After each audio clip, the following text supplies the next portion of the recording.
There are men who build empires with their bare hands, and then there are men who inherit them and make them even larger, colder, more impenetrable. Julian Hargrove belonged to the second kind. He was 42 years old, though his face seemed frozen somewhere between 35 and eternity. His eyes were the color of steel in winter, and his presence had the weight of a silent verdict. When he walked into a room, conversations died mid-sentence. Not out of fear exactly, but out of something more primal, something that recognized authority without needing to understand it. Julian did not shake hands. He did not embrace. He did not kiss cheeks or pat shoulders, or engage in any of the small physical rituals that lubricate human interaction. For nearly 2 decades, he had maintained a strict perimeter around his body, a border no one dared to cross. His assistants knew to keep their distance. His lawyers communicated through documents. Even his tailor took measurements from photographs and previous records, never laying a hand on him. The tower where he lived and worked stood in the heart of Manhattan, a monolith of glass and steel that reflected the sky but revealed nothing of what happened inside. The Hargrove Foundation occupied the top 12 floors, a labyrinth of mahogany offices, silent hallways, and rooms filled with artifacts that told the story of a family whose wealth stretched back 5 generations. Old money, people called it, the kind that didn't need to announce itself because everyone already knew. But what people didn't know, what they couldn't see behind the polished marble and the charitable galas and the perfectly orchestrated press releases, was that the Hargrove fortune was built on silence, on secrets locked in filing cabinets that never saw daylight, on agreements signed in the dark hours of night, witnessed only by lawyers who knew when to look away. And Julian, the last true Hargrove, was the keeper of all those secrets.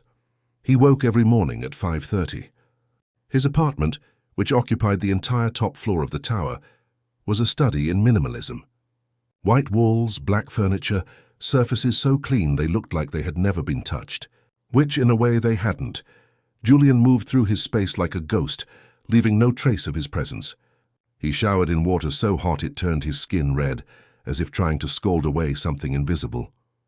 He dressed in suits that cost more than most people earned in a month, each piece perfectly tailored to hang on his body without clinging, without demanding contact. His breakfast was always the same: black coffee, 2 slices of whole-grain toast, an apple cut into precise eighths. He ate alone at a table that could seat 12, looking out at the city waking below him. From this height, people were just moving dots, and that distance comforted him. The world was manageable when you didn't have to touch it. By 7, he was in his office. By 7:15, his assistant, Margaret, a woman in her 60s who had worked for his father before him, would leave the day's schedule on his desk. She never handed it to him. She never lingered. She understood the rules without needing them explained. Today, the schedule showed what it always showed: meetings with financial advisors, calls with international partners, a review session with the Foundation's legal team. Everything predictable, everything controlled. Julian lived inside a clockwork universe of his own design, and he intended to keep it that way. But then Margaret's voice came through the intercom, and there was something in her tone that made Julian's hand pause over the document he was reading. "Mr. Hargrove, there is someone here to see you." "She does not have an appointment." Julian's jaw tightened. He did not see people without appointments, ever. Tell her to schedule through the proper channels. There was a pause. Julian could hear Margaret breathing, could sense her hesitation. "Sir, she says she has a letter." "From your father." From before he passed. The air in the office seemed to shift, to grow heavier. Julian's father had been dead for 7 years. 7 years of carefully managed silence, of files sealed and doors locked and chapters closed. There should be no letters. There should be nothing left. Send her up. He said it before he could think better of it and immediately regretted the impulse. But it was too late. Margaret had already disconnected. Julian stood and walked to the window. The city stretched out before him, indifferent and infinite. He pressed his palm against the cold glass, needing the shock of temperature to ground him.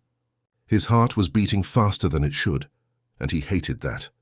Hated that some unknown woman with an alleged letter could disrupt the careful equilibrium he had spent years constructing. The knock on his door was soft, but firm. "Come in." She entered, And Julian's first thought was that she looked nothing like what he had expected. He had imagined someone older, desperate, wearing the shabbiness of someone who had come to beg.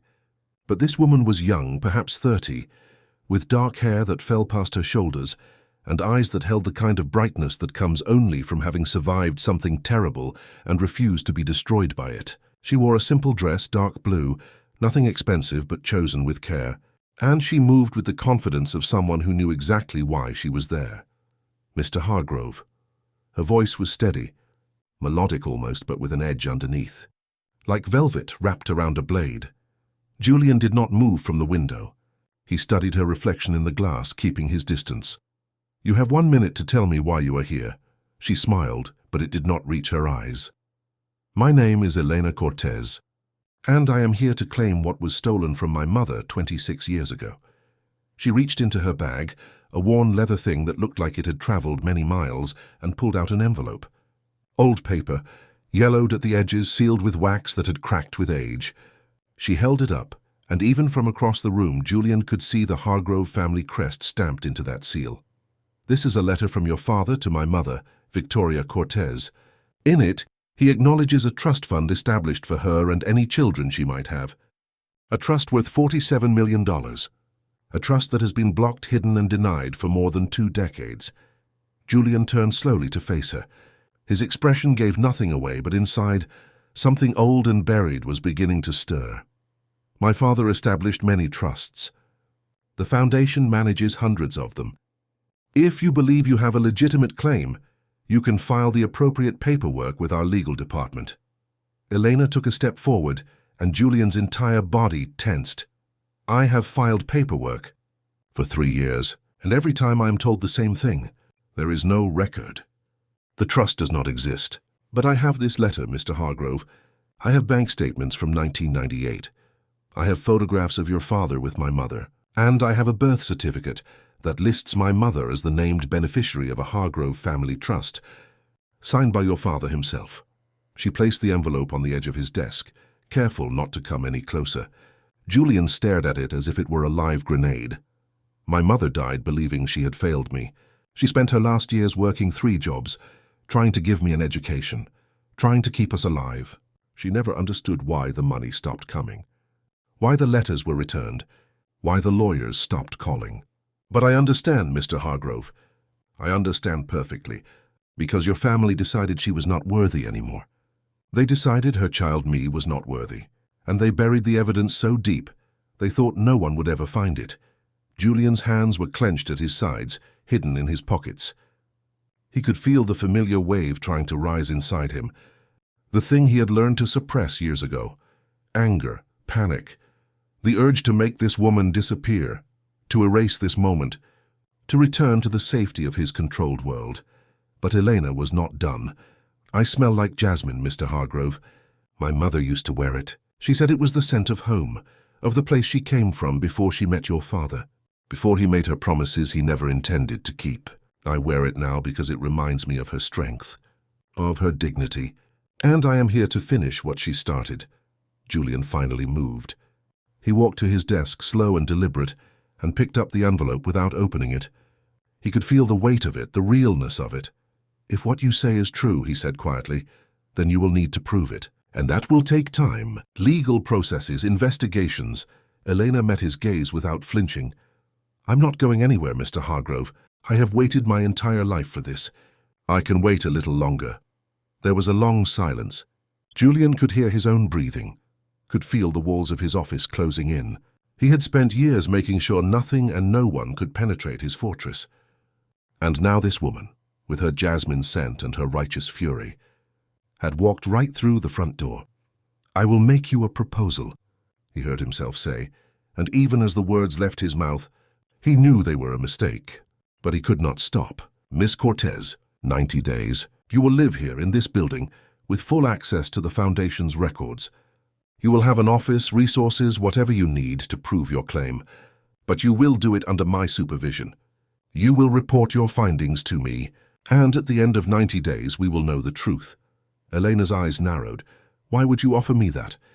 "Because," Julian said, and his voice was colder now, harder, If you're telling the truth, then someone in this organization has been lying to me. And I do not tolerate lies. If you are not telling the truth, then I want to know who sent you and why. Either way, I want answers. And I want them contained here, where I can see them. Elena considered this for a long moment. Then she nodded. 90 days. But I want it in writing. And I want access to everything. No locked doors. No sealed files. Julian almost smiled. Almost. You will have access to what I determine is relevant. This is my building, Miss Cortez. My foundation. My rules. Then we have an understanding. She extended her hand across the desk, an automatic gesture, a polite closing to a negotiation, but Julian did not take it. He looked at her outstretched hand as if it were a foreign object, something dangerous and unpredictable. And Elena, watching his face, slowly withdrew her hand, realization dawning in her eyes. "You do not touch people," she said softly. It was not a question. Julian's expression remained neutral, but something flickered behind his eyes, something that might have been shame or anger or both. "Margaret will show you to your quarters. You can begin tomorrow morning. 9 sharp." He turned away, dismissing her, and walked back to the window. He could feel her standing there, could sense her trying to understand what she had just witnessed. Then he heard her footsteps, the soft click of the door closing, and she was gone. Julian pressed his forehead against the glass. The city below was oblivious, rushing through its endless cycles of ambition and failure, love and loss. And here he was, 42 years old, standing in a tower he owned but did not inhabit, about to spend 90 days with a woman who had just shattered his carefully constructed peace. He thought about his father, about the man who had built this empire on charm and handshakes, and the kind of easy physical confidence Julian had never possessed. His father, who could hug a stranger and make them feel like family. His father, who had died in this very office alone, because in the end, none of those touches had meant anything real. Julian had been 23 when it happened, when the thing that made him stop touching people occurred. He did not think about it often, had trained himself not to go back to that night, to that moment when his world inverted, and he understood that contact was not connection, that skin against skin could be the most violent thing in the world. But now, with Elena Cortez in his building, with her jasmine scent probably already seeping into the hallways, with her questions and her letter, and her terrible, relentless hope, he could feel the past pushing against the present, demanding to be remembered. He stayed at the window until the sun began to set, watching the city turn from gold to grey to black, and he did not move when Margaret knocked softly to tell him she was leaving for the day. He did not respond when his phone buzzed with messages he would not read. He simply stood there, a man who owned everything and touched nothing, and wondered what he had just set in motion. 90 days. It had seemed like nothing when he said it, a manageable span of time, a finite experiment. But now as the darkness settled over the city and the tower grew quiet around him, 90 days felt like an eternity, or worse, like not nearly enough time at all. Elena Cortez was given a suite on the 40th floor, just below the Foundation's main offices, but far above the city's noise. The apartment was beautiful in that sterile, expensive way that hotels achieve when they spend too much money trying to feel like home and end up feeling like nowhere. Grey walls, white furniture, abstract art that meant nothing. But the windows were magnificent. They stretched from floor to ceiling, offering a view of Manhattan that made Elena's breath catch despite herself. She stood there as the sun disappeared, watching the city light up building by building, and thought about her mother, about how Victoria Cortez had worked as a housekeeper in buildings like this one, scrubbing floors that looked out on views she would never afford, about how she had loved a man who lived in towers while she lived in walk-ups with broken elevators, about how that love had been real for her, even if it had been convenient for him. Elena had been 7 years old when the money stopped. She remembered the morning her mother had opened the bank statement and gone very still, very quiet. She remembered watching her mother make phone calls, her voice getting smaller with each rejection, each lawyer who suddenly could not return her messages. She remembered the way hope drained out of her mother's face year by year, until all that was left was tired determination and a kind of dignity that poverty could not erase. When Victoria died, 3 years ago, she left Elena almost nothing, a box of photographs, some letters all unopened, all returned to sender, and one document, the trust agreement, with the Hargrove family seal embossed at the top and her mother's name written in elegant script as the beneficiary. Eleanor had spent those 3 years becoming someone who could walk into Julian Hargrove's office without trembling. She had worked multiple jobs, saved every penny, taught herself contract law in public libraries, and tracked down every piece of evidence she could find. And when she finally had enough, when she finally felt ready, she had bought a single good dress, the dark blue one she was wearing now, and made her way to the tower. She had expected resistance. She had expected lawyers, delays, closed doors. What she had not expected was Julian Hargrove himself, the way he stood so rigidly, as if his body were a prison he was constantly guarding, the way he looked at her extended hand as if she had offered him poison, the way his voice remained perfectly controlled while his eyes betrayed something raw and wounded underneath. He was not what she had imagined. She had pictured a villain, someone cold and calculating, someone who would smile while denying her. But Julian Hargrove did not smile, and his coldness seemed less like cruelty and more like armor, like something he wore to protect himself from a world he did not trust. Elena turned away from the window and began to unpack her small suitcase. She had brought so little: a few changes of clothes, her mother's letters, the documents that proved her claim, and a photograph, her favorite, of her mother at 23, laughing at something off camera, looking happy in a way Elena had never seen her look in real life. She placed the photograph on the nightstand and touched her mother's face gently. "I am here, Mama. I made it. Now I just have to prove it." There was a soft knock at her door. Elena opened it to find a young man in his 20s, well-dressed with kind eyes and a professional smile. "Miss Cortez, I am David, Mr. Hargrove's assistant. Well, one of them. He asked me to bring you these." He handed her a folder and a key card. "The folder contains your access credentials, a map of the Foundation's offices, and the protocols for using the archive. The key card will get you into any floor below 65. Mr. Hargrove's private floors are restricted, but everything else is available to you." Elena took the items, surprised by how quickly this was moving. "Thank you, David. Can I ask you something?" "Of course. What is he like?" "Mr. Hargrove." "To work for?" David hesitated, clearly weighing how honest to be. "He is fair, demanding but fair. He does not waste time on pleasantries, but he respects competence. And he keeps his word. If he told you that you would have access, you will have access." Elena nodded. That aligned with her first impression. "And the not touching thing. Is that something everyone here knows about?" David's expression became more guarded. "Mr. Hargrove values his personal space. We all respect that. It has never been an issue." It was a non-answer, but Eleanor understood.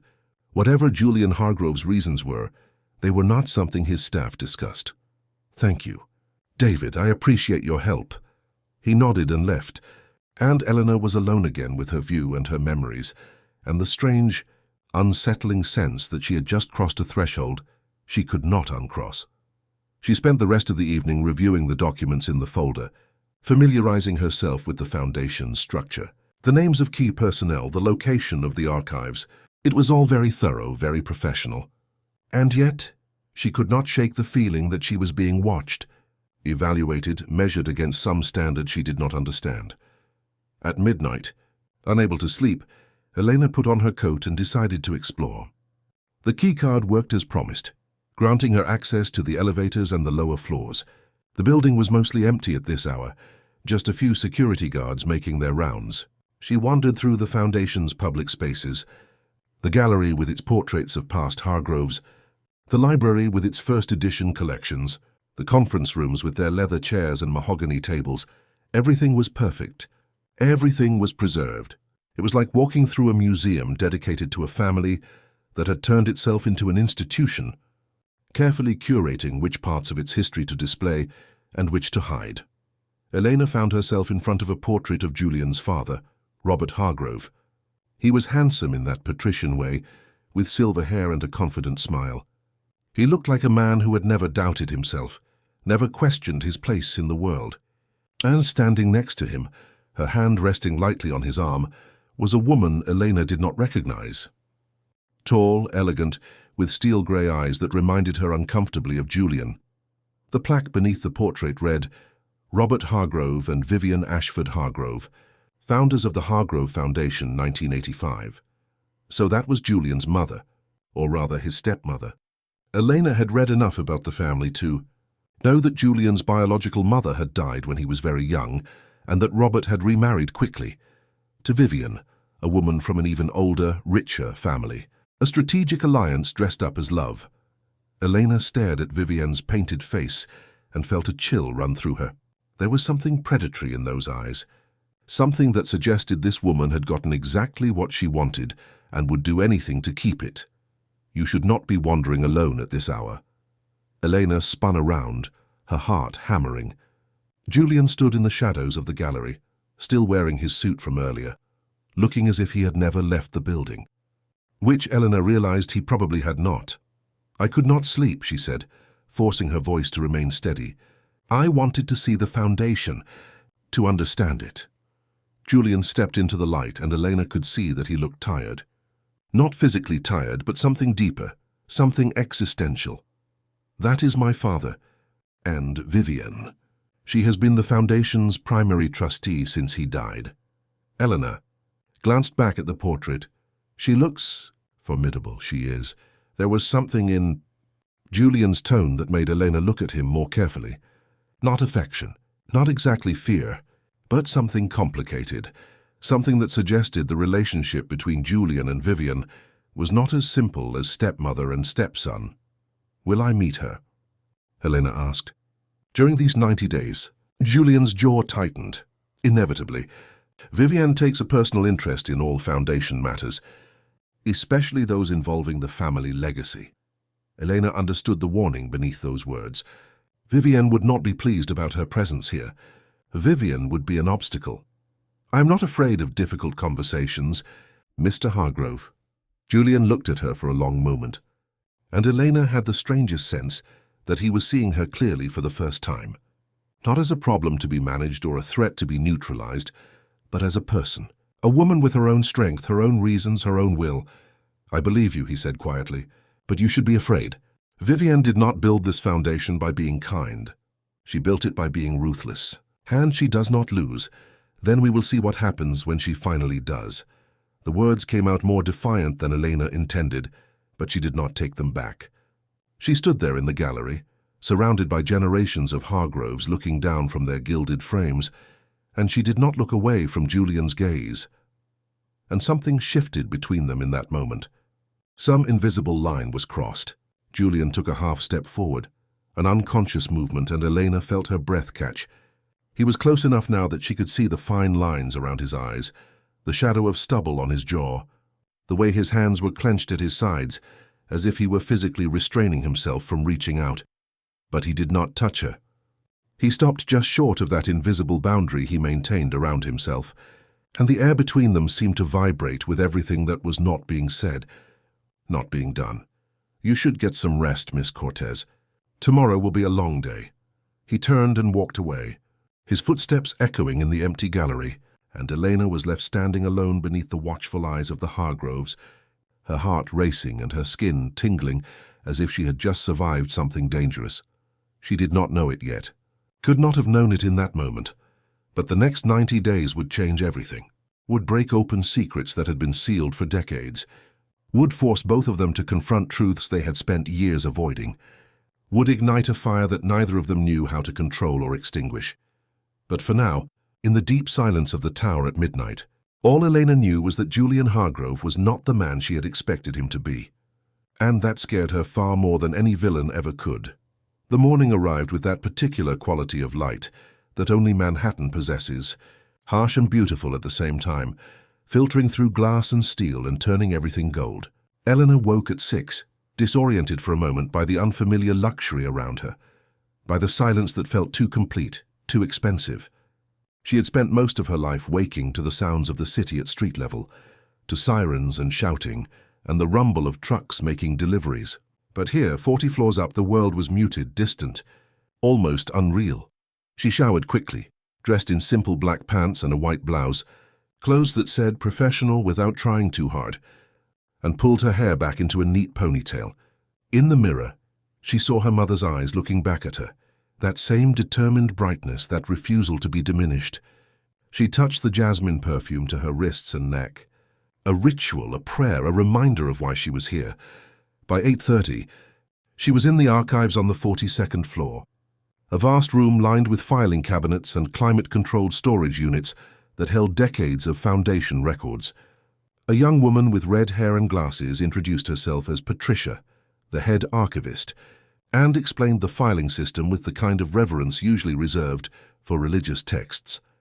Everything is organized by year, then by type of transaction. Trusts, donations, investments, legal agreements. Each file has a unique identifier. You will need to fill out a request form for anything you want to examine, and I will retrieve it for you. We maintain strict protocols here. Elena nodded, understanding that these protocols were probably designed to make research as slow and difficult as possible. But she had expected that. She had 90 days. She would use every single one of them. She started with 1998, the year her mother's name appeared on the trust document she possessed. Patricia brought her box after box, each one filled with papers that smelled of old ink and older secrets. Elena worked methodically, scanning each document, looking for her mother's name for any reference to Victoria Cortez or the trust fund that had supposedly been established for her. Hours passed. The morning became afternoon. Patricia brought her coffee that Elena barely touched, and a sandwich she did not taste. The archive was silent, except for the whisper of paper and the occasional hum of the climate control system. And Elena felt herself sinking into that particular trance that comes from deep research, where time loses meaning and the world contracts to just the documents in front of you and the questions driving you forward. She found nothing. Not a single mention of her mother's name. Not in 1998, not in 1997, not in 1999. It was as if Victoria Cortez had been completely erased from the Foundation's history. But Elena knew that was impossible. She had the letter. She had the bank statements showing deposits that had come from Hargrove accounts. She had proof that her mother had existed in this world, had been connected to this family, had been promised something that was then taken away, which meant the records had been scrubbed, deliberately, carefully, by someone who knew exactly what they were doing. Elena sat back in her chair, frustration building in her chest like pressure behind a dam. She had expected obstacles, but not this. Not a complete absence, as if her mother had been a ghost, a fiction, something that never existed at all. You look like someone who has hit a wall. Elena looked up to find Julian standing in the doorway of the archive. He had changed from his suit into dark jeans and a grey sweater, and the casual clothes made him look younger, more human, though no less guarded. His hands were in his pockets, that constant defensive posture, and he was watching her with an expression she could not quite read. "There is nothing here," Elena said, and her voice was tight with controlled anger. "Not a single document with my mother's name. Not one reference to the trust. It is like she never existed." Julian entered the room slowly, maintaining distance but present, attentive. That is not uncommon. If a trust was established outside the normal Foundation channels, it might have been filed differently, or not filed here at all. Elena stood, needing to move to release the energy coiling inside her, or it was destroyed, removed, hidden, by someone who did not want it found. Julian did not deny this. He simply looked at her, and in his eyes Elena saw something that surprised her. Belief. He believed her. Maybe not completely, maybe not without reservation, but enough to acknowledge that what she was saying might be true. "There are other places to look," he said quietly. "My father kept private records, files he did not share with the Foundation's general archive.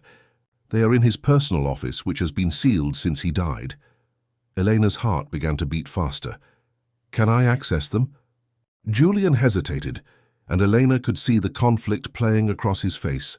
He was offering her something, but it cost him to do it.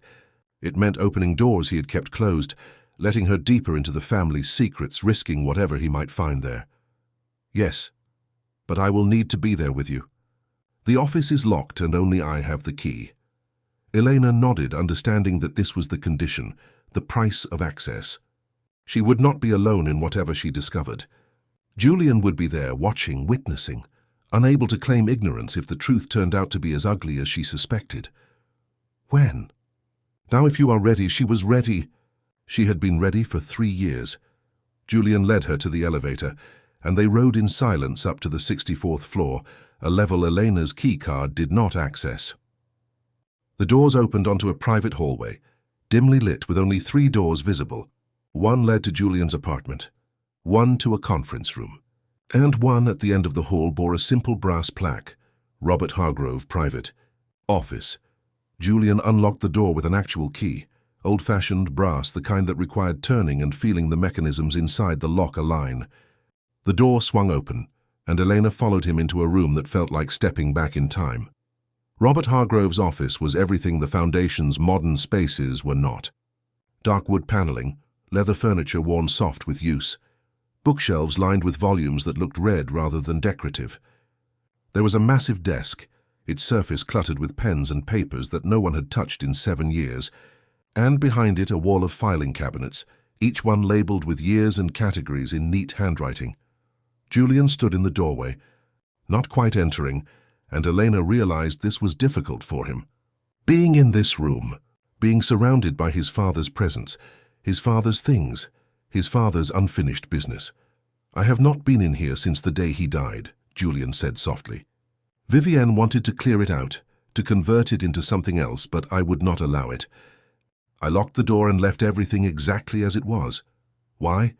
Julian looked at her, and in that moment, she saw past his armor, saw the grief he carried, the complicated love and anger and guilt that defined his relationship with the man who had made him.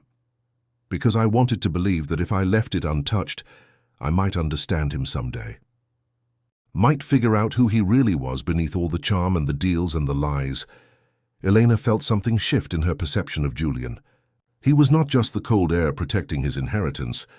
He was a son still trying to make sense of his father, still looking for answers to questions he had never been allowed to ask. She moved to the filing cabinets and began opening drawers, scanning the labels.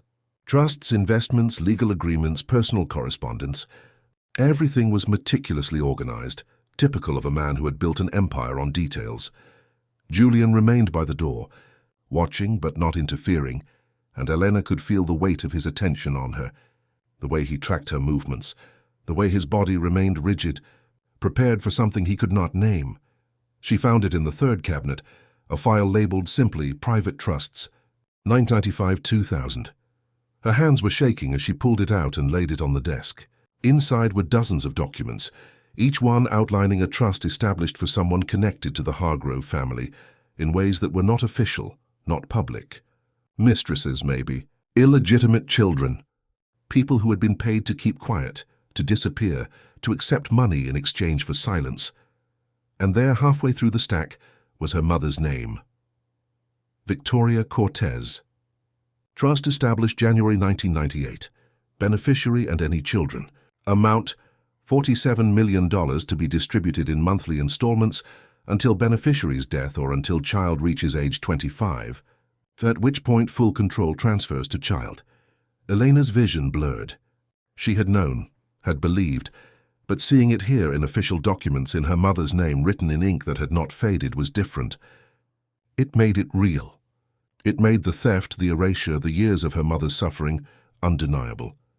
She read further. The trust had been funded through a series of offshore accounts, carefully structured to avoid scrutiny. The first payment had been made in February 1998. The last payment, according to the records, had been in August 2001. 3 years. Her mother had received payments for only 3 years before they stopped, before someone decided that Victoria Cortez no longer deserved what she had been promised. And at the bottom of the file, there was a letter, handwritten, dated September 2001, in Robert Hargrove's distinctive script. To whom it may concern, the trust established for Victoria Cortez is hereby terminated. All remaining funds are to be reallocated to the General Foundation Endowment. No further contact with Ms. Cortez is to be maintained. This matter is closed. Below that, a signature. Not Robert Hargrove's. Someone else had signed this termination. Someone who had authority, who had access, who had decided to end what Robert had begun. The signature was Vivian Ashford Hargrove. Elena looked up at Julian, holding the document, and saw that he had gone very pale. He had seen it too, had read it from across the room, his eyes sharp enough to catch his stepmother's name even from that distance. "She ended it," Elena said, her voice barely above a whisper. "Your father created the trust and she destroyed it." Julian moved then, finally crossing the threshold into his father's office, and came to stand beside the desk. Not close to Elena, still maintaining his careful distance, but present, engaged, no longer able to hide behind neutrality. He took the document from Elena's hands without touching her fingers, a careful maneuver that spoke to years of practiced avoidance, and read it in detail. His jaw was clenched so tightly, Elena could see the muscle jumping beneath his skin. "My father died in March 2001, Julian said finally. "This letter is dated 6 months after his death. Vivienne had full control of the foundation by then. She could authorize anything, terminate anything without question. But why?" Elena demanded. "Why would she do this? What did my mother ever do to her?" Julian set the document down and turned away, moving to the window, needing distance to process what he was feeling. Elena could see the tension in his shoulders, the way his hands were fisted at his sides, the war being waged inside him between loyalty and truth. "My father had affairs," Julian said quietly. "Many affairs. It was something everyone knew but no one spoke about. Vivienne tolerated them because she had her own power, her own position, and she understood that their marriage was a partnership, not a romance. But when he died, when she became the sole authority, she cleaned house. Anyone who had been connected to him, anyone who might make claims or cause problems was removed, paid off or shut down. Your mother was not the only one." Elena felt sick. Her mother had not been special, had not been loved. She had been just another inconvenient woman, another loose end to be tied off and forgotten. "But your father promised her," Elena said, and her voice broke despite her efforts to keep it steady. "He put it in writing. He created a trust for me, for his daughter, because I am his daughter, Julian. I am your half-sister." The words hung in the air between them, heavy and irreversible. Julian turned to look at her, and Elena saw shock register on his face, followed by something that might have been recognition. He was staring at her now, really looking, seeing the shape of her eyes, the line of her jaw, the features that must have echoed something in his father's face, in his own. "Did you know?" he asked. "Before you came here? Did you know that is what you were claiming?" Elena shook her head. "I thought the trust was just for my mother. I thought maybe your father had cared about her, had wanted to help her. I did not know. Not until I saw this file. Not until I saw that it was established for any children. I never met him. My mother never told me his name. She only said he was a good man who had been forced to walk away. But now I understand. He did not walk away. He was already gone. And Vivienne erased us."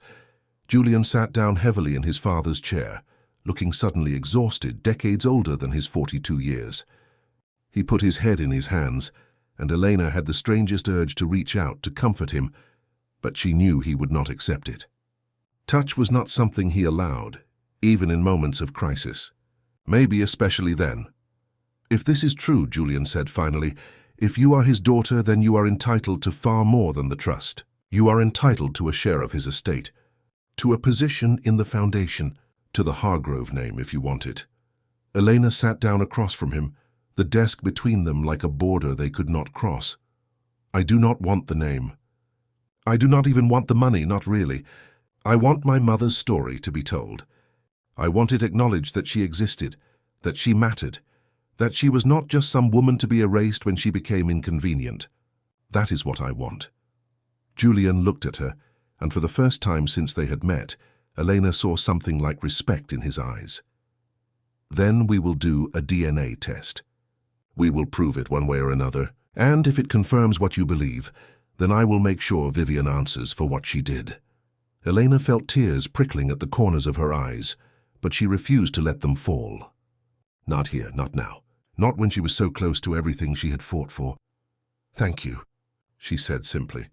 Julian nodded, then stood, needing to leave this room, to escape the weight of his father's presence, and the revelations that were reshaping his understanding of his family, his life, his own identity. But before he could move toward the door, it opened and a woman entered, tall, elegant, in her late 60s, but wearing it like an evening gown, tailored and deliberate. Steel grey eyes that swept the room, taking in Julian, Elena, the open filing cabinets, the documents spread across the desk. And her expression did not change, did not reveal surprise or anger or anything at all. She simply smiled, small and cold, the smile of a predator who had caught her prey exactly where she expected to find them. "Julian," Vivian said, her voice smooth as silk over steel, "I see you have been giving our guest quite a tour. How generous of you." Elena stood, instinct telling her to face this woman on her feet, to not show weakness or fear. And Vivian turned that terrible smile on her, assessing, cataloguing, dismissing. "You must be Miss Cortez. I have heard so much about you. Well, not much, but enough. Enough to know that you have made some very interesting claims about your connection to this family." Elena met her gaze without flinching. "I have made no claims that I cannot prove, Mrs. Ashford Hargrove. Please, call me Vivian. We are not so formal here, not when we are family, or claiming to be." There was poison beneath those words, venom delivered with perfect courtesy. Elena could feel Julian tensing beside her, could sense his discomfort, his desire to intervene, but his uncertainty about how. Vivian moved into the room with the confidence of someone who owned every space she entered. She picked up one of the documents from the desk, the trust agreement, and read it with the same mild interest someone might show a grocery list. "How curious," she said. "I do not remember this file being authorized for access. Julian, did you give Miss Cortez permission to examine private family documents?" "She is entitled to see anything relevant to her claim," Julian said, his voice careful, controlled. "I made that agreement when I accepted her petition." Vivian set the document down and turned to face him fully, and Elena saw something dangerous flash in those grey eyes, something that made her understand why Julian had warned her about this woman. "You accepted her petition without consulting the board." "Without consulting me. That was unwise, Julian. We have protocols for a reason. We have structures. You cannot simply open the family archives to anyone who walks in with a story and a piece of paper." "She is not anyone," Julian said, and his voice was harder now, firmer. "And her claim has merit. I have seen the evidence. Evidence can be manufactured. Stories can be told. People lie, Julian, especially when there is money involved." Vivian was still looking at Julian, but Elena knew those words were meant for her. The accusation was clear. "You are a liar. You are a con artist. You are here to steal what does not belong to you." "My mother did not lie," Elena said, stepping forward, drawing Vivian's attention back to her. "And I am not here to steal anything. I am here to reclaim what was stolen from us. By you." The room went very quiet.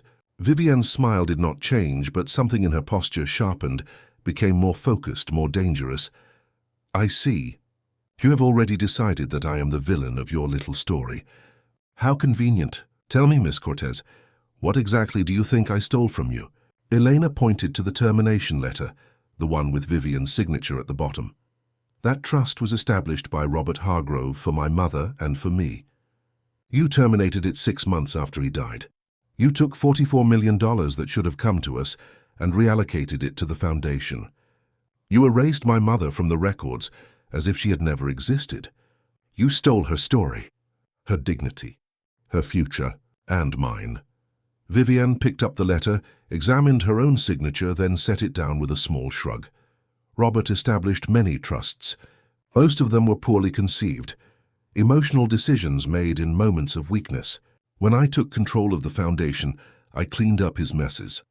I consolidated accounts. I eliminated redundancies. Your mother's trust was one of many that were deemed unnecessary. "Unnecessary," Elena repeated, her voice shaking now with rage she could no longer contain. "My mother's life was unnecessary? I was unnecessary. In the context of the Foundation's mission, yes. We are a charitable organization, Miss Cortez. We support causes that benefit society, that create lasting change. We do not exist to fund the comfortable lifestyles of women who happen to sleep with wealthy men." The words were like a slap, designed to wound, to humiliate, to remind Eleanor of her place. And they worked. For a moment, Eleanor could not breathe, could not think past the red haze of fury and shame and grief that Vivienne's casual cruelty had unleashed. But then Julian spoke, and his voice cut through the room like a blade. Enough. It was one word. Quiet, almost soft, but it carried such absolute authority that both women turned to look at him. Julian was standing now, and the casual clothes no longer made him look younger or more human. He looked dangerous. He looked like a man who had reached his limit and was prepared to cross lines he had never crossed before. "Miss Cortez is my guest. She is here at my invitation. She has my permission to access any and all Foundation records. And you will treat her with respect, Vivienne. Or you will leave this building." Vivienne's eyes widened slightly, the first genuine reaction Elena had seen from her. She was not used to Julian defying her, not used to him standing his ground. And for a moment, Eleanor saw something flicker across Vivienne's face that might have been fear, or respect, or the beginning of a calculation about how to regain control. "Julian," Vivienne said, her voice softer now, almost gentle, "I understand that you feel obligated to be fair. That is admirable. But you are being manipulated. This woman is not who she claims to be. And if you continue down this path, you will destroy everything your father built." "If what she says is true," Julian said, "then everything my father built was already rotten. And maybe it is time to tear it down." The silence that followed was absolute. Elena could hear her own heartbeat, could feel the weight of what Julian had just said, the choice he was making, the side he was taking. Vivienne looked at him for a long moment, then at Elena, and when she spoke again, her voice was cold and final. "Very well. If you insist on pursuing this, Julian, then do so. But know that you are on your own. The board will not support you. The lawyers will not back you. And when this falls apart, when her lies are exposed and the Foundation's reputation is damaged, you will bear the consequences alone." She walked to the door, paused and looked back. "I raised you to be smarter than this. I hope you remember that when you are picking up the pieces." Then she was gone, the door closing behind her with a soft click that somehow felt louder than any slam. Julian and Elena stood in the office, surrounded by Robert Hargrove's ghosts, and neither of them spoke for a long time. Finally, Elena broke the silence. "She raised you?" Julian nodded slowly, his eyes still fixed on the closed door. "My mother died when I was 5. Vivienne married my father when I was 6. She was the only mother I ever really knew. And I both love her and fear her in ways I do not fully understand." Elena felt a wave of sympathy despite everything, despite the fact that Vivienne was clearly her enemy, the architect of her mother's suffering, because she could see now what it had cost Julian to stand up to her, to choose truth over loyalty, to risk the only family he had left. "I am sorry," Elena said softly. "I know this is not easy for you." Julian looked at her then, really looked at her, and Elena saw something in his eyes that made her breath catch. Hunger, not sexual, or not only sexual but something deeper, more desperate. The hunger of someone who had been alone for so long that he had forgotten what it felt like to have someone stand beside him, to not face everything by himself. "We should get the DNA test done as soon as possible," he said, his voice rough. "The sooner we have proof, the stronger our position will be." "Our position," Elena repeated. "You said." Our Julian's jaw tightened, and she saw him struggling with something, some admission he did not want to make but could not avoid. "If you are my sister, then this is my fight too. And even if you are not, if somehow this is all a mistake or a lie, I need to know. I need to know who my father really was, what he was capable of, what Vivienne did in his name. So yes, our position, our fight." Eleanor felt something warm unfurl in her chest, something that felt dangerously like hope, like trust, like the beginning of a connection she had not expected and was not sure she wanted. Julian Hargrove was supposed to be her opponent, the man standing between her and justice. But here he was, offering to stand with her instead, to share the burden, to face the truth together no matter where it led. "Thank you," she said again, and meant it more than she had ever meant anything. Julian nodded, then moved toward the door, needing to leave, to process, to retreat into whatever private space he used, to manage the emotions he refused to show. But at the threshold he paused and looked back at her. "Eleanor," he said, and it was the first time he had used her first name, Be careful with Vivian. She meant what she said. She will do everything she can to discredit you, to make you look like a liar and a fraud. She will dig into your past, your finances, every relationship you have ever had. She will use anything she finds against you. And she will not hesitate to destroy you if she believes it will protect the foundation. I know, Elena said, but I am not afraid of her. Julian's expression was unreadable.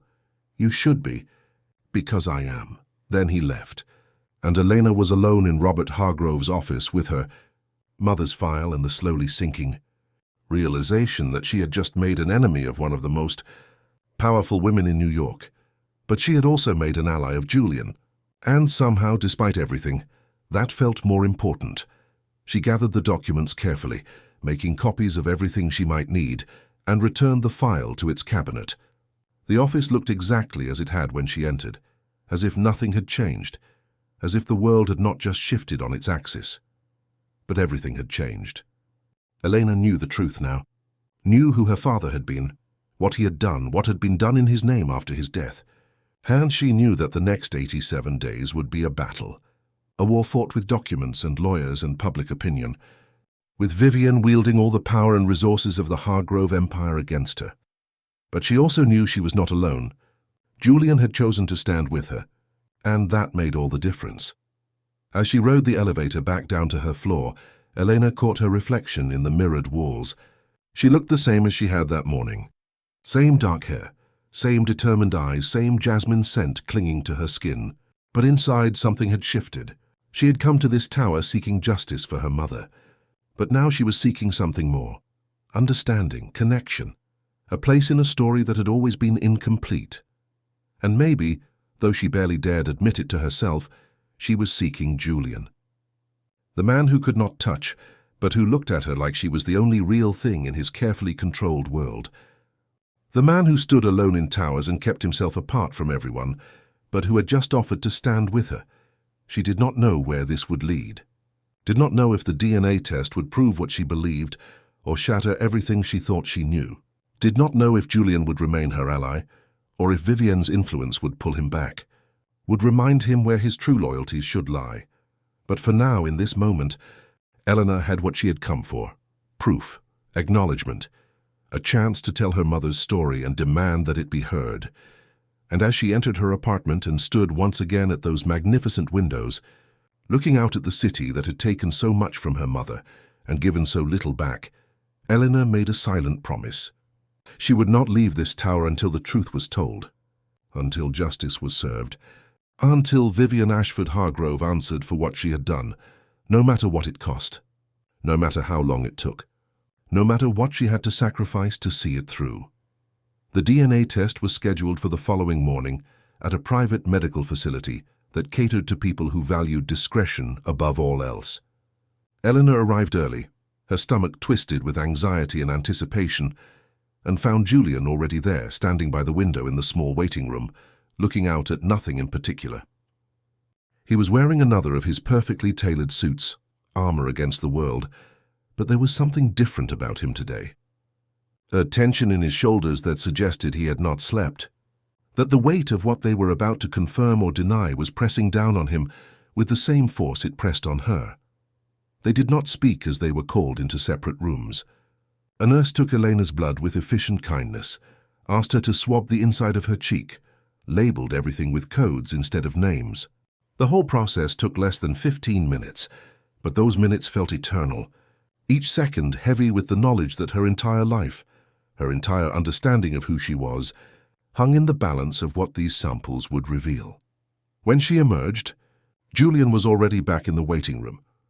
The doctor, an older man with kind eyes and a manner that suggested he had seen every possible human drama play out in this office, explained that the results would take 3 to 5 days, that they would be delivered in a sealed envelope. That confidentiality was guaranteed. Julian nodded, shook the doctor's hand with visible effort, a brief contact that he ended as quickly as possible, and then they were outside, standing on the sidewalk in the bright morning sun, two people whose lives had just become irrevocably tangled together. "I need coffee," Elena said, more to break the silence than because she actually wanted coffee. Julian glanced at her, seemed about to decline, then nodded. I know a place. They walked 3 blocks to a small cafe tucked between 2 larger buildings, the kind of place that existed in pockets throughout Manhattan, serving people who valued quality over atmosphere. Julian ordered black coffee. Eleanor ordered a cappuccino she knew she would not finish. They sat at a table by the window, and for a long time neither of them spoke. Finally, Elena broke the silence. What happens if the test confirms it? If I really am his daughter? Julian stirred his coffee, though he had added nothing to it, a nervous gesture that seemed out of character for someone usually so controlled. Then everything changes. The foundation structure, the distribution of assets, the board composition. My father's will would need to be reassessed. You would have legal standing to challenge every decision made since his death, including the termination of your mother's trust. And what about you? Eleanor asked softly. What happens to you? Julian looked at her, and she saw something vulnerable in his eyes, something he rarely allowed anyone to see. I would have a sister. I have never had a sister, never had any siblings at all. I do not know what that means or how to be that. Elena felt an unexpected wave of emotion. She had come to New York thinking of Julian as an obstacle, someone standing between her and justice. But now sitting across from him in this quiet cafe, watching him struggle with the possibility of having family, real family, not the cold transactional relationships that defined the Hargrove world, she saw him differently. Saw the loneliness that defined his life, the isolation he had built around himself, the hunger for connection that he did not know how to satisfy. My mother used to tell me stories, Eleanor said, her voice distant with memory, about family, about what it means to belong to someone, to have people who choose you not because of what you can give them, but because of who you are. She never had that. Her family disowned her when she got pregnant with me. And your father, my father, he could not give her that either. He could only give her money, and then even that was taken away.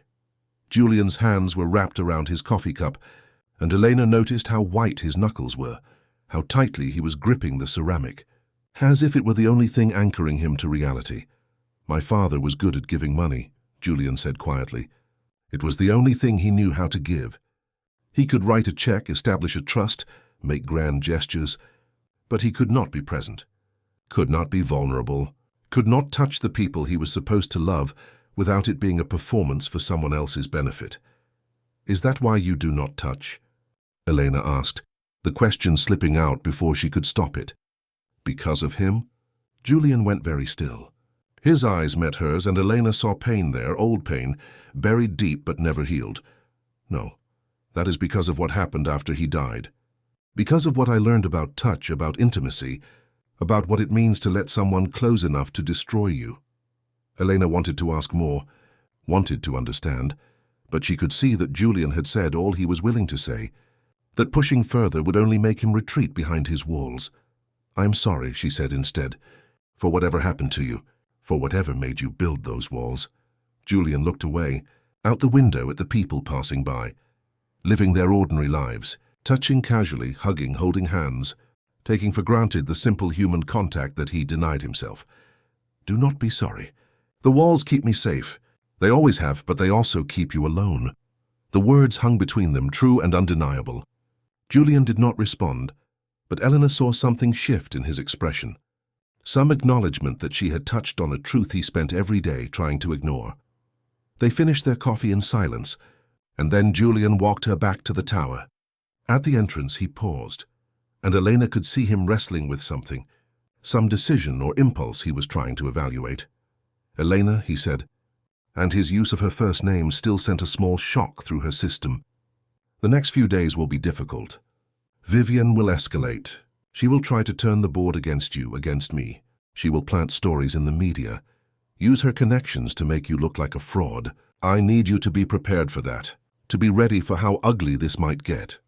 I am ready, Elena said, though she was not sure that was entirely true. I did not come this far to give up now. Julian nodded, but there was something in his eyes, some warning he could not quite articulate. Just remember that Vivian does not fight openly. She fights with whispers and insinuations, with doubts planted in the right ears. She will make people question you, make them question me, and she will do it all with such elegance that no one will see her hand in it. Then, We will have to be smarter than her. Julian almost smiled, almost. I hope we are. He left her there in the lobby and disappeared into the elevator, and Elena watched him go, feeling the weight of what was coming, the storm that was gathering around them both. The next 3 days were exactly as Julian had predicted. Elena woke on the second day to find her photo on the front page of a tabloid website, accompanied by a headline that made her stomach turn. Mystery woman claims Hargrove fortune, past raises questions. The article was a masterpiece of innuendo, carefully worded to avoid direct accusations, but filled with suggestions that Elena had a history of targeting wealthy men, that her mother had been a known opportunist, that the whole thing smelled of a carefully orchestrated con. Elena read it with shaking hands, seeing her life twisted into something unrecognizable. Her mother's memory dragged through mud by people who had never known her, never understood the quiet dignity with which Victoria Cortez had faced poverty and abandonment. She wanted to respond, to defend herself, to scream the truth at everyone who would listen. But Julian, when she called him in a fury, counseled patience. This is what she does. She creates a narrative, plants it in the public consciousness, and then sits back while other people spread it for her. If you respond, you legitimize it. You give it oxygen. The only thing that will counter this is the DNA test. Once we have proof, the narrative shifts. Until then, we stay silent. But they are calling my mother a gold digger, Elena said, her voice breaking. They are saying I am just like her, that this is some kind of scam. I know, and I am sorry. But trust me on this, Vivian wants you to react emotionally. She wants you to make a mistake, to say something that can be used against you. Do not give her what she wants. Elena hung up, feeling helpless and angry, two emotions that combined into something toxic and consuming. She spent the rest of the day in her apartment, avoiding the pitying looks from staff members who had clearly read the articles, avoiding the reporters who had somehow found out where she was staying and were camped outside the building. On the third day, a woman showed up at Elena's door. She was young, maybe 25, with red-rimmed eyes and a manila folder clutched in her hands. She introduced herself as Sarah Mitchell and said she had information about Vivian that Elena needed to hear. They sat in Elena's apartment, and Sarah told her story in a voice that shook with suppressed emotion.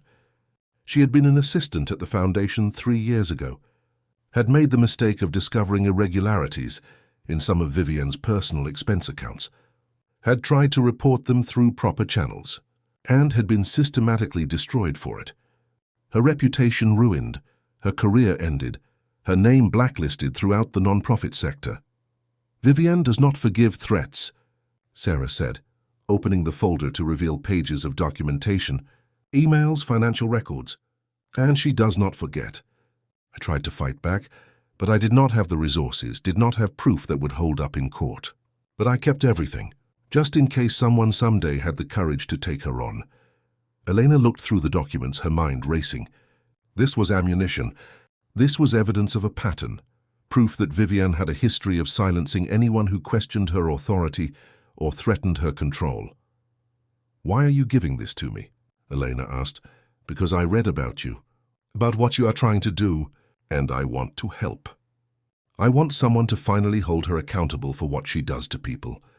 Elena took the folder, feeling its weight, understanding that this was both a gift and a responsibility.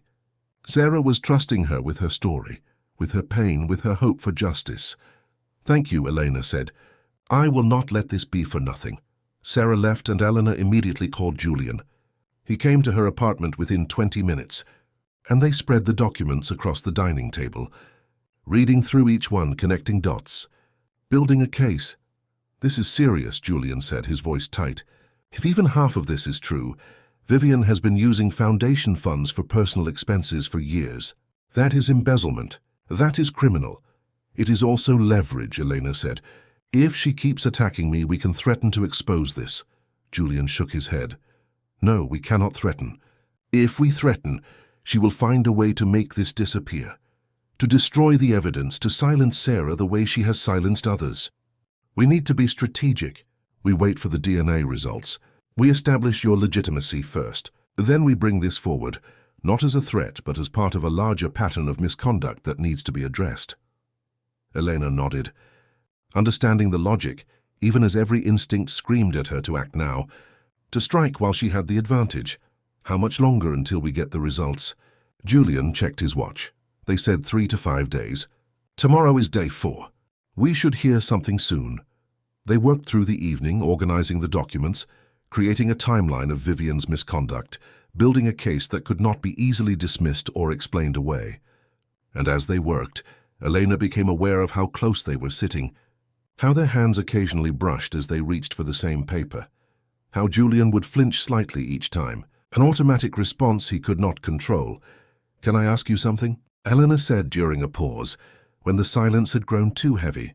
"What happened to you? What made you stop touching people?" Julian's entire body tensed. He stood abruptly, moved to the window, put distance between them. "Elena, do not. I am not asking to hurt you. I am asking because I want to understand. Because if we are going to do this together, if we are going to take on Vivian together, I need to know what I am working with. I need to know your limits." Julian stood at the window for a long time, his back to her, and Elena thought he would not answer. But then he spoke, his voice so quiet she had to strain to hear it. "I was 23, fresh out of graduate school.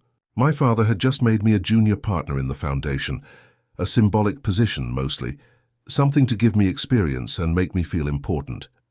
There was a woman. Her name was Catherine. She worked in development, fundraising, events. She was beautiful and charming, and she paid attention to me in a way no one ever had before." He paused, and Elena could see his hands clenching and unclenching at his sides. "We dated for 6 months. I thought I loved her. I thought she loved me. I thought I had finally found someone who saw me, Julian, not just the Hargrove name and money. Then my father died, and suddenly I was not just a junior partner anymore. I was the heir. I controlled everything." And Catherine saw her opportunity. Elena felt her heart sinking, already knowing where this was going. She tried to manipulate me, wanted me to marry her immediately, to give her access to the foundation, to the money. When I hesitated, when I said I needed time to grieve, to process, she became violent, not physically, not at first, but emotionally. She would touch me in ways that felt invasive, possessive, would grab my face and force me to look at her when I tried to pull away, would corner me in rooms and press her body against mine, while she whispered all the things she was going to take from me if I did not cooperate. His voice was shaking now, and Elena wanted desperately to go to him, to offer comfort, but she knew he would not accept it. One night she came to my apartment. She had been drinking. She tried to seduce me, tried to make me promise things I could not promise. And when I refused, when I tried to make her leave, she attacked me, scratched my face, my chest, my arms. She was screaming that I owed her, that I had made her believe she would be someone, and now I was going to take it all away. Security had to remove her, and I stood there bleeding, feeling her touch on every part of me like a brand, like something I could never wash off. Elena felt tears on her cheeks, tears for this man who had been so violated, so betrayed, who had responded by building walls so high no one could ever hurt him that way again. After that, Julian continued, I could not stand to be touched, could not bear the idea of someone's hands on me without my control. Every touch felt like an attack, like someone trying to take something from me. So I stopped dating, stopped allowing physical contact of any kind. It was easier to be alone than to risk feeling that way again. Julian, Elena whispered, I am so sorry. That should never have happened to you. He turned to face her, and his eyes were dry but haunted. It made me strong, made me careful, made me untouchable in every sense of the word. And that has served me well in business, in managing the foundation, in dealing with people like Vivian who would destroy anyone who showed weakness. But it also made you lonely. Yes, it also made me lonely. They stood there, separated by the length of the room, but connected by the vulnerability of the moment, by the truth that had been spoken and could not be taken back. And Elena understood now why Julian had agreed to help her, why he had stood up to Vivian, why he was willing to risk everything to find the truth about his father. Because he was tired of being alone, tired of living behind walls, tired of being untouchable. The results came the next morning. Margaret delivered the envelope to Julian's office at 9 sharp, and he immediately called Elena to join him. They sat across from his desk, the sealed envelope between them like a verdict that would determine both their futures. "Do you want to open it?" Julian asked. Elena shook her head, her mouth too dry to speak. Julian took a silver letter opener, the same one his father must have used countless times, and sliced through the seal with one clean motion. He pulled out the papers, read them silently, and Elena watched his face for any reaction, any sign of what the results said. But Julian's expression remained neutral, unreadable, until he looked up at her, and she saw something in his eyes that made her heart stop. "It is positive. 99.97% probability. You are Robert Hargrove's daughter. You are my half-sister." Elena could not breathe, could not think. The room seemed to tilt and blur around her. She had known, had believed, but having it confirmed, having it proven beyond any doubt was different. It made it real in a way nothing else could. Julian stood and walked around the desk, and for a moment, Elena thought he might do something unprecedented, might reach out, might offer her some physical gesture of comfort or solidarity. But he stopped just short, maintaining his careful distance, and instead simply looked at her with an expression that might have been grief or relief or something between the two. "You are family," he said quietly. "That means something. That means everything." Elena felt tears streaming down her face, years of pain and anger and longing finally finding release. Her mother had not been lying, had not been delusional, had been exactly what she said she was, a woman who had been loved by Robert Hargrove, who had borne his child, who had been promised security and then abandoned when it became inconvenient. "What do we do now?" Elena asked. "Now we go to war. We take these results to the board. We demand a full audit of the Foundation's finances, including Vivienne's personal expenses. We expose what she did to your mother, to Sarah Mitchell, to anyone else who got in her way. And we force the Foundation to acknowledge you, to give you what you are owed, not just in money, but in recognition, in dignity." Elena wiped her tears and stood, feeling something solidify inside her, something that had been soft and uncertain, but was now hard and clear. She will not go quietly. No, she will fight with everything she has. But we have the truth now, and the truth is stronger than her lies. They spent the rest of the day preparing. Julian scheduled an emergency board meeting for the following week. Elena contacted Sarah Mitchell and other people who had been damaged by Vivienne's manipulations, building a coalition of witnesses. They worked side by side, sometimes in comfortable silence, sometimes in intense debate about strategy and timing and how to present their case in a way that could not be dismissed or minimized. And through it all, Elena was aware of the shift between them. They were no longer adversaries forced into an uneasy alliance. They were family. Broken, complicated family, but family nonetheless. And that meant something neither of them had expected it to mean. Late that evening, as they were finalizing documents in Julian's office, Eleanor asked the question that had been building inside her all day. "Do you think he would have acknowledged me? Your father, our father, if he had lived, do you think he would have brought me into the family?" Julian was quiet for a long time, staring at the portrait of Robert Hargrove that hung on the wall, the official version of the man, polished and perfect and revealing nothing of who he really was. "I do not know.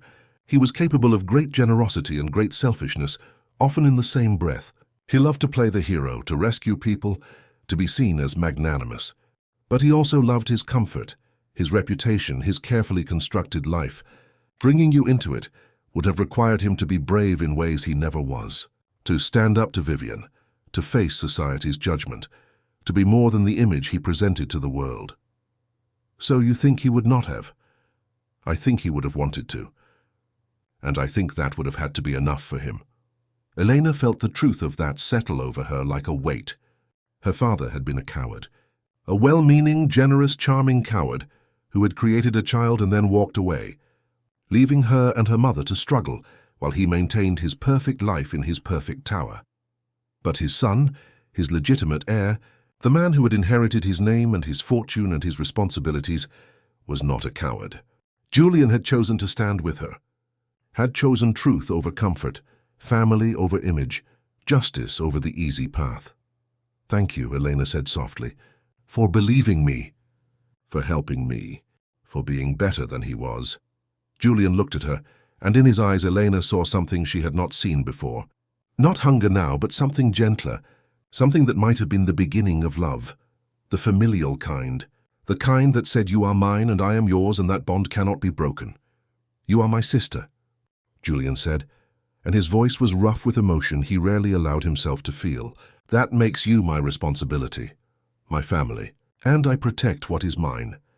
Elena smiled through fresh tears, understanding that for Julian, this was the closest thing to a declaration of love he was capable of making.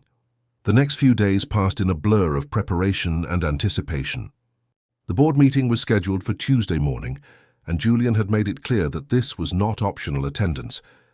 Every board member, including Vivian, would be there. Every decision-maker, every person with power in the foundation, would hear what they had discovered and would be forced to make a choice about where they stood. Vivian, for her part, had been uncharacteristically quiet. No more planted stories in the media. No more whisper campaigns.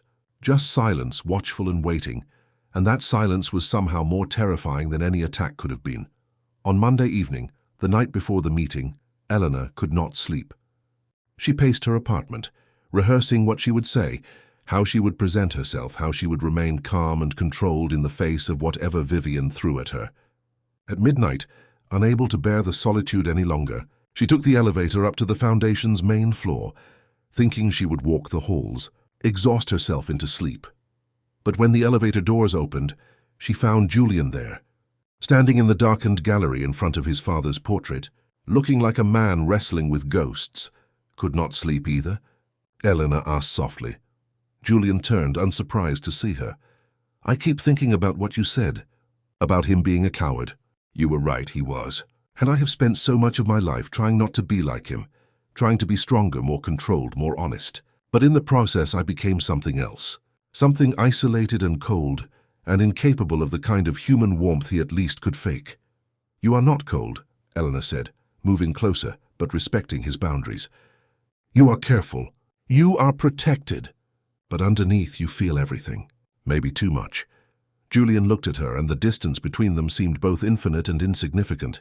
"When you came here," he said quietly, "you disrupted everything. My routine, my control, my carefully maintained equilibrium. I should resent you for that.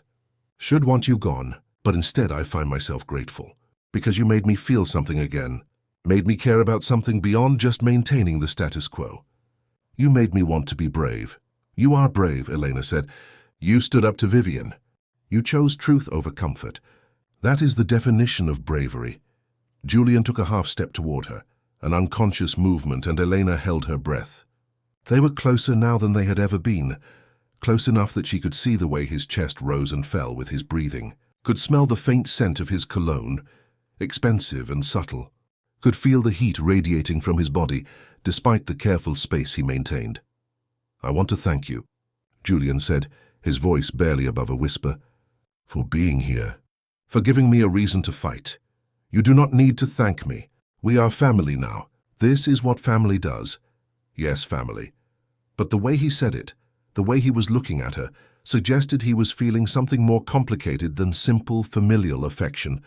And Elena, standing there in the darkness with this man who had been hurt so badly that he could not bear to be touched, felt an answering pull, a desire not to cross his boundaries but to stand beside them, to be close in whatever way he could tolerate. "Tomorrow changes everything," Julian said. "Whatever happens in that meeting, whatever Vivian does, whatever the board decides, nothing will be the same after tomorrow." "I know." "Are you ready?" Elena thought about her mother, about Victoria Cortez, who had worked herself to exhaustion trying to give her daughter a better life, who had died believing she had failed, who deserved to be remembered, to be honored, to have her story told with the dignity it deserved. "Yes, I am ready." Julian nodded, then did something that shocked them both. He extended his hand, held it out in the space between them, offering her the one thing he never offered anyone: touch, connection, a physical acknowledgement of their bond. Eleanor stared at his hand, understanding what this cost him, what it meant for him to offer it. She raised her own hand slowly, carefully, and took his. Their palms pressed together, skin on skin, and she felt Julian flinch, saw his jaw clench, watched him fight every instinct that screamed at him to pull away. But he did not pull away. He held her hand, and Elena held his, and they stood there in the darkness beneath Robert Hargrove's portrait. Two broken people who had found each other in the ruins of a family built on lies, and they made a silent promise. To stand together, to fight together, to see this through to the end, no matter what it cost them. When Julian finally released her hand, his eyes were bright with unshed tears, and Elena understood that she had just witnessed something extraordinary. A man who had not allowed himself to be touched in 19 years had touched her, had chosen connection over fear, had taken the first step toward becoming someone who could live in the world again, instead of just observing it from behind walls. "Thank you," Eleanor whispered. Julian nodded, not trusting himself to speak, and they stood together in that sacred silence until the first light of dawn began to break over the city, turning the sky from black to grey to gold. And when they finally left the gallery to prepare for the battle ahead, they left as more than just allies. They left as family, as brother and sister who had found each other in the darkness and decided to walk into the light together, whatever waited for them there. The boardroom occupied the entire 63rd floor of the tower, a massive space designed to intimidate and impress in equal measure. Floor-to-ceiling windows offered panoramic views of Manhattan, a reminder to everyone who sat at that long mahogany table that they were above the ordinary world, making decisions that affected millions of lives and billions of dollars. The chairs were leather, dark and expensive, arranged around a table that could seat 30, but today held only 12. 12 people who would decide Elena's fate, and perhaps Julian's as well. Elena arrived 15 minutes early, dressed in a navy suit she had bought specifically for this moment, armor of her own making. Her hair was pulled back in a sleek bun, her makeup minimal but precise. She wore her mother's small pearl earrings, the only jewelry Victoria had managed to keep through all the years of struggle, and touched them now like a talisman as she entered the room. Julian was already there, standing by the windows, looking out at the city with the same distant expression he wore when he needed to distance himself from his emotions. He turned when she entered, and Elena saw that he was pale, tense, but there was steel in his eyes, a determination that had not been there a week ago. "Are you ready?" he asked. "As ready as I will ever be." They took their seats at one end of the table, side by side, a deliberate choice that signaled their alliance. The DNA results were in a folder in front of Julian, along with the financial documents Sarah Mitchell had provided, along with affidavits from 3 other former employees who had been silenced or pushed out by Vivian over the years. It was an arsenal of truth, and they were about to deploy every weapon they had. The board members began arriving. Thomas Chen, the Foundation's chief financial officer, a man in his 50s with silver hair and a reputation for absolute integrity. Margaret Sullivan, who had worked for the Foundation for 30 years and knew where every body was buried. David Rothstein, a prominent philanthropist who had served on the board since Robert Hargrove's time. And others, 7 more, each one a person of power and influence, each one someone who could make or break what happened here today. And then Vivian arrived. She entered the room like a queen entering her throne room, dressed in cream-colored silk that probably cost more than most people earned in a year. Her silver hair perfectly coiffed, her makeup flawless. She looked at Elena with the same mild interest someone might show a curious insect, then took her seat at the opposite end of the table, the position of authority, the place she had occupied for 7 years. "Shall we begin?" Vivian said, her voice smooth and controlled. "I understand Julian has called this emergency meeting to address some concerns. Though I must say I find the drama of it all a bit excessive." Julian stood and the room fell silent. Eleanor could see how much this cost him, how every eye on him felt like a physical touch he had to endure. But he did not falter. 3 weeks ago, a woman named Elena Cortez came to this foundation claiming to be the rightful beneficiary of a trust established by my father, Robert Hargrove. I granted her request to investigate this claim, and what we have discovered goes far beyond a simple matter of inheritance. It reveals a pattern of misconduct, financial impropriety, and deliberate destruction of evidence that threatens the very integrity of this foundation. Vivian's expression did not change, but Elena saw something flicker in those steel-gray eyes. Calculation, assessment, the predator recognizing that the prey had somehow grown teeth. Julian, really. These are serious accusations. I hope you have more than the word of some opportunist to back them up. Julian opened the folder and removed the DNA results, holding them up for everyone to see. Elena Cortez is my half-sister. She is Robert Hargrove's biological daughter, conceived with a woman named Victoria Cortez in 1997 and born in 1998. We have DNA evidence confirming this with 99.97% certainty. My father established a trust for her and her mother, worth $47 million, to be distributed over the course of their lifetimes. The room erupted in whispers, board members leaning toward each other, shock registering on faces that were usually so carefully controlled. Vivienne remained perfectly still, but Elena could see the tension in her jaw, the way her hands were gripping the armrests of her chair.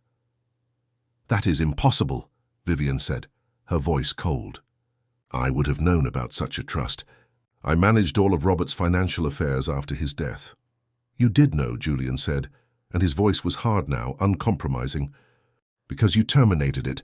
6 months after my father died, you signed an order ending all payments to Victoria Cortez and reallocating the funds to the Foundation's general endowment. You erased her from the records as if she had never existed." He slid copies of the termination letter across the table, Vivienne's signature clear and unmistakable at the bottom. Board members picked them up, read them, looked at Vivienne with expressions that ranged from confusion to dawning horror. "Robert made many impulsive decisions," Vivienne said, her composure beginning to crack. "He established trusts for people who had no legitimate claim to Hargrove money. I was cleaning up his messes, protecting the Foundation from being bled dry by every woman who claimed to have slept with him. She was not just some woman," Elena said, speaking for the first time, her voice steady despite the rage building inside her. "She was the mother of his child. I am his child, and you stole from me. You stole my childhood, my education, my mother's peace of mind. You stole $44 million that was legally mine, and you did it because you could not stand the idea that your perfect family, your perfect foundation, might be tainted by the existence of an illegitimate daughter." The room was silent now, every eye moving between Elena and Vivienne, watching this confrontation unfold like spectators at a gladiatorial combat. "Even if what you say is true," Vivienne said, her voice dripping with contempt, "even if you are Robert's daughter, that does not give you any claim to the Foundation. You were born outside of marriage. You have no legal standing, and you certainly have no right to walk in here and make demands after all these years." "Actually," Julian said, "she has every right. Under New York law, illegitimate children have the same inheritance rights as legitimate children if paternity can be proven, which it has been. Elena is entitled to a share of my father's estate, which includes a significant portion of the Foundation's endowment. But more than that, she is entitled to the truth, to have her existence acknowledged, to have her mother's story told without shame or erasure." Thomas Chen, the CFO, cleared his throat, drawing attention. "If what you are saying is accurate, Julian, then we have a serious problem. The termination of that trust, if it was done improperly, constitutes embezzlement. The Foundation could face legal consequences. We could lose our non-profit status. This is not just a family matter anymore."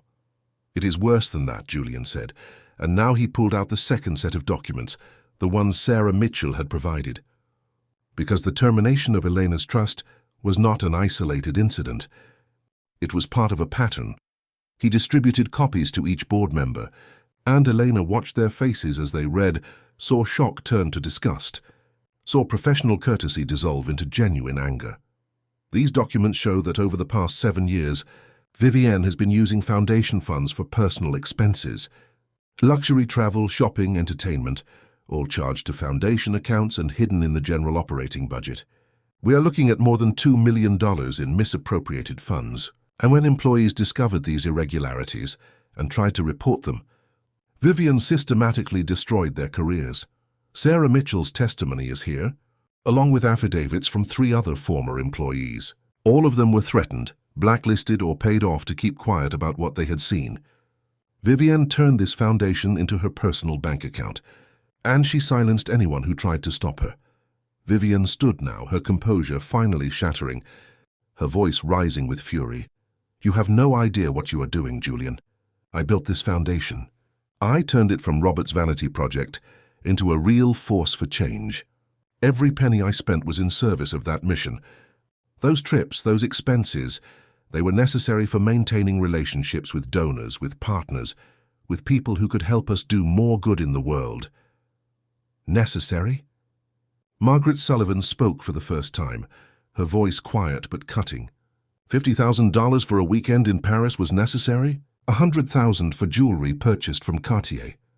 You have been stealing from this foundation, Vivian, from an organization dedicated to helping people who have nothing. And you did it while sitting in that chair and lecturing the rest of us about integrity and mission. Vivian's face had gone white with rage, and when she spoke again, her voice was venomous. You are all fools if you believe this girl and her manufactured evidence.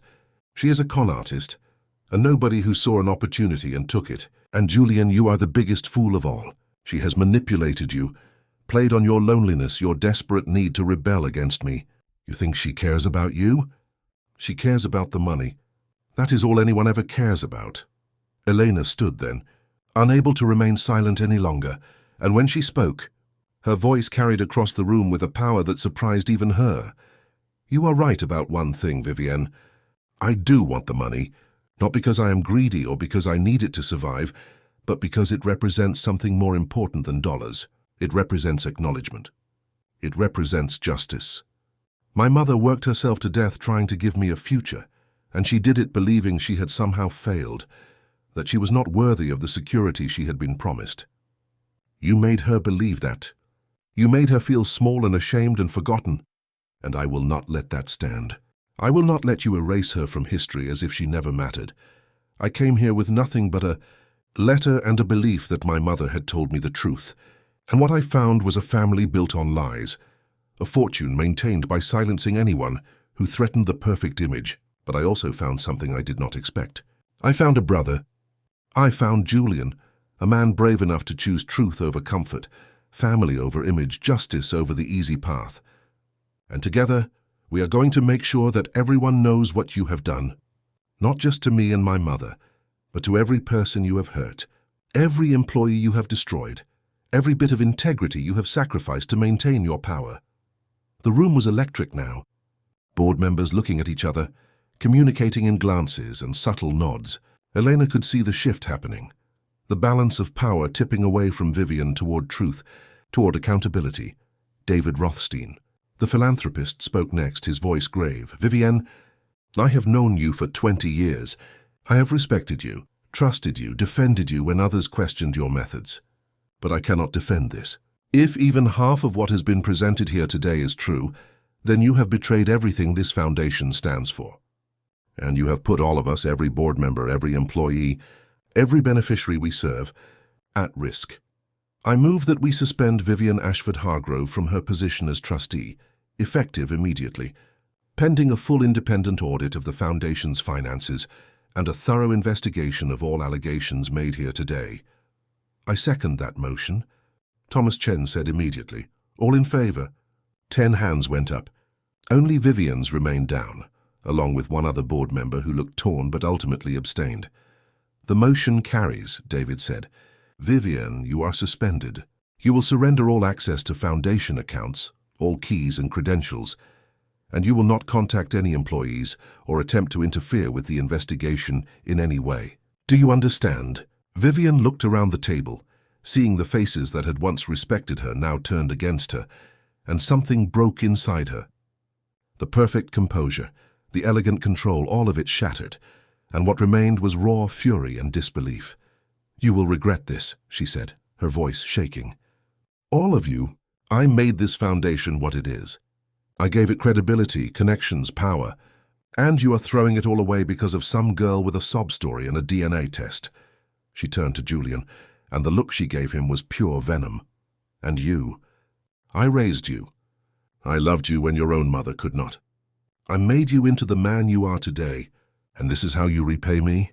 By believing her over me? By destroying everything I built? Julian's voice when he spoke was quiet but absolute. You did not love me, Vivian. You controlled me. You shaped me into what you wanted me to be. Someone who would never question you, never challenge you, never become strong enough to stand on his own. But Elena showed me something different. She showed me that family is not about control.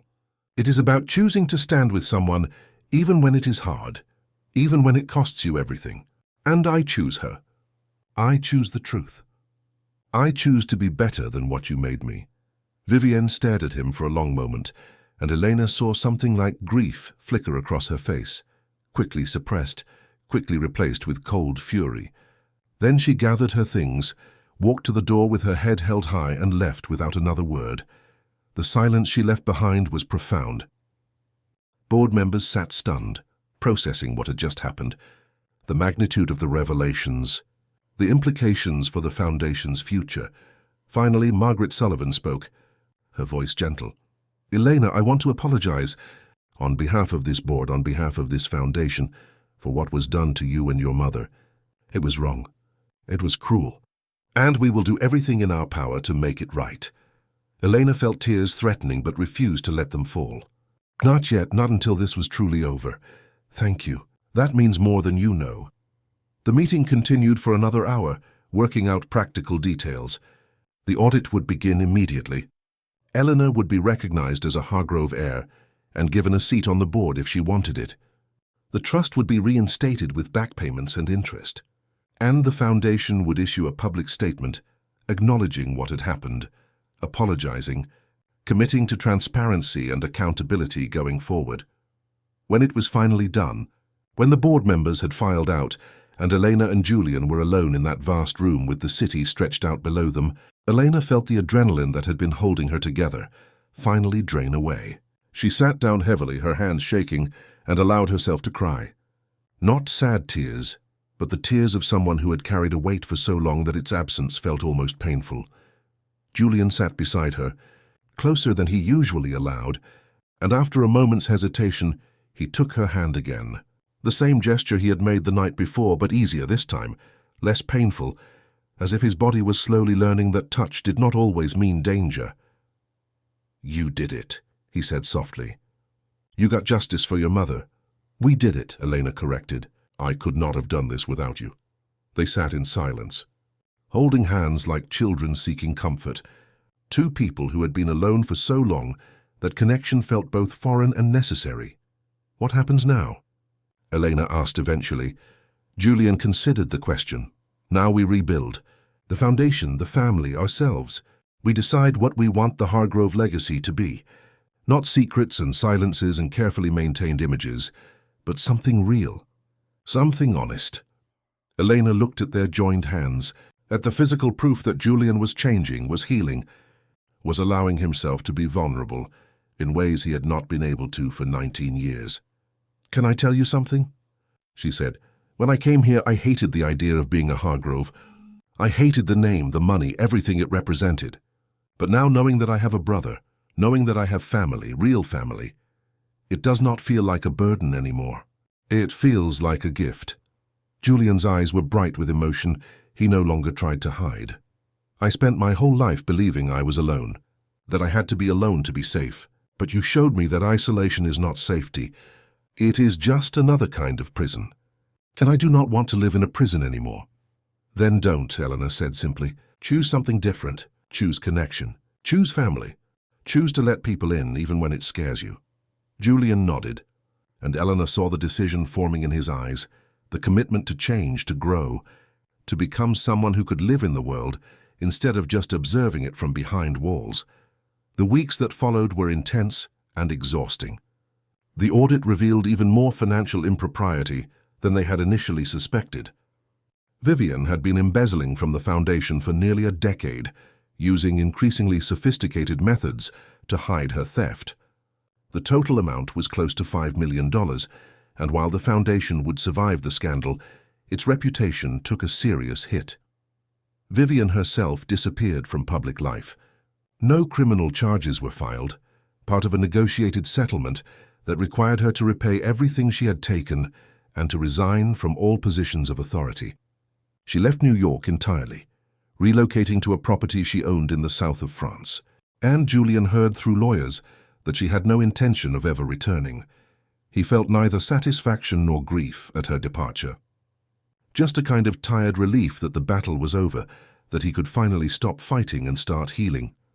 Eleanor, meanwhile, found herself thrust into a world she had never imagined inhabiting. As a recognized Hargrove heir, she had access to resources and opportunities that had been unthinkable just months ago. But she used them carefully, thoughtfully, always with her mother's memory as her guide. She established a scholarship fund in Victoria Cortez's name, specifically for children of single mothers, for kids who came from nothing and needed someone to believe in them. She became an advocate for transparency in non-profit organizations, using her story to push for stronger oversight and accountability. And she took her seat on the foundation's board, bringing a perspective that had been missing, the voice of someone who understood what it meant to be overlooked, erased, forgotten. But more than any of that, she built a relationship with her brother, real, genuine connection that grew stronger with each passing day. They had dinner together twice a week, sometimes in expensive restaurants, but more often in Julian's apartment, where he was slowly learning to be comfortable with another person in his space. They talked about everything and nothing, about their father and what they wished he had been, about their different childhoods and how they had shaped who they had become, about the future they were building together. And slowly, gradually, Julian began to change. He still did not like casual touch, probably never would, but he no longer flinched every time someone reached for him. He could shake hands without visible effort.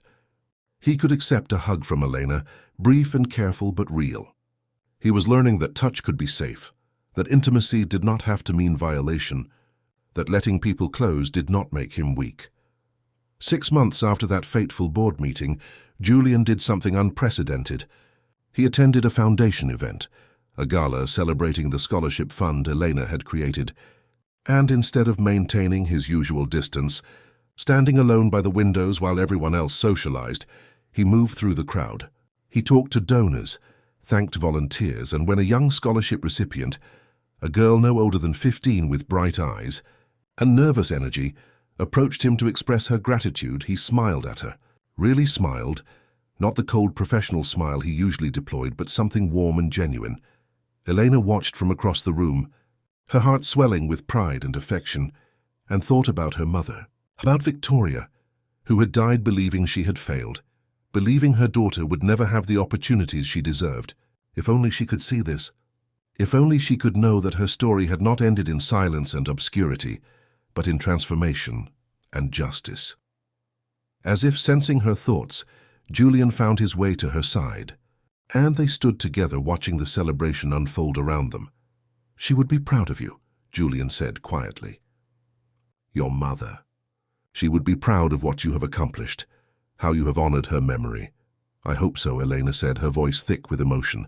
"I think about her every day, about what she sacrificed, what she endured, and I try to make choices that would make her proud." "You do. Every day you do." They stood in comfortable silence, and Eleanor marveled at how far they had both come. 6 months ago they had been strangers, adversaries even, brought together by secrets and lies and a shared father neither of them had fully understood. But now they were family, in the truest sense of the word. They had chosen each other, fought for each other, and in doing so, had become the family both of them had always needed.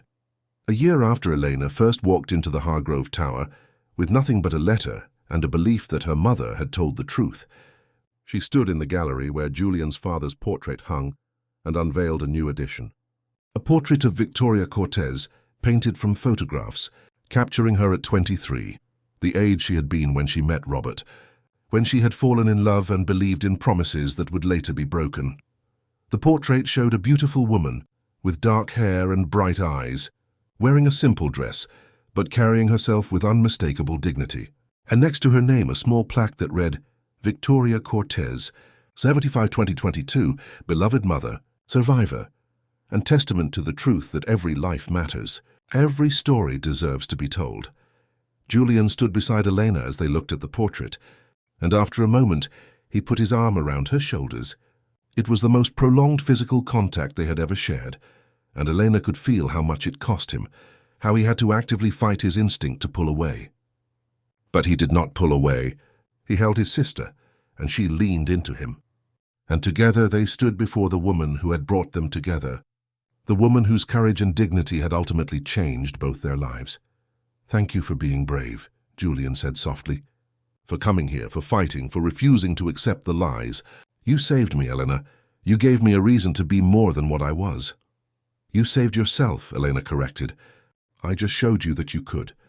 They stayed there until the sun began to set, until the gallery filled with golden light that made the portraits glow, made the past feel present, made the impossible feel inevitable. And when they finally left, walking side by side through the tower that had once felt like a prison, but now felt like home, they left as more than just survivors of their father's legacy. They left as creators of something new, something honest, something built not on secrets and silence, but on truth and connection, and the kind of love that chooses itself, over and over every single day. In the end, it was never really about the money, though the money mattered. It was never really about revenge, though justice was important. It was about two people, both damaged in different ways, both isolated by circumstances they had not chosen, who found each other in the ruins of a family built on lies and decided to build something better, something real, something that honored the past while refusing to be imprisoned by it. Julian learned to touch again, not casually, not easily, but genuinely. He learned that vulnerability was not weakness, and that letting people in did not mean losing yourself. He found peace not in isolation, but in connection. Elena found family, not the fairy tale kind, not perfect or uncomplicated, but real family, the kind that shows up, that fights for you, that chooses you every single day. She found justice for her mother, and in doing so, found justice for herself. And together, they transformed the Hargrove legacy from something built on shame and secrecy into something that celebrated truth, honored stories that had been silenced, and gave voice to people who had been erased. The tower still stood, glass and steel reaching toward the sky. But it was no longer a fortress. It was a home, and the people inside it were no longer untouchable. They were human, flawed and healing, broken and whole, reaching for each other across the distances they had once maintained, building bridges where there had once been only walls. The battle had begun, and Elena Cortez was not backing down.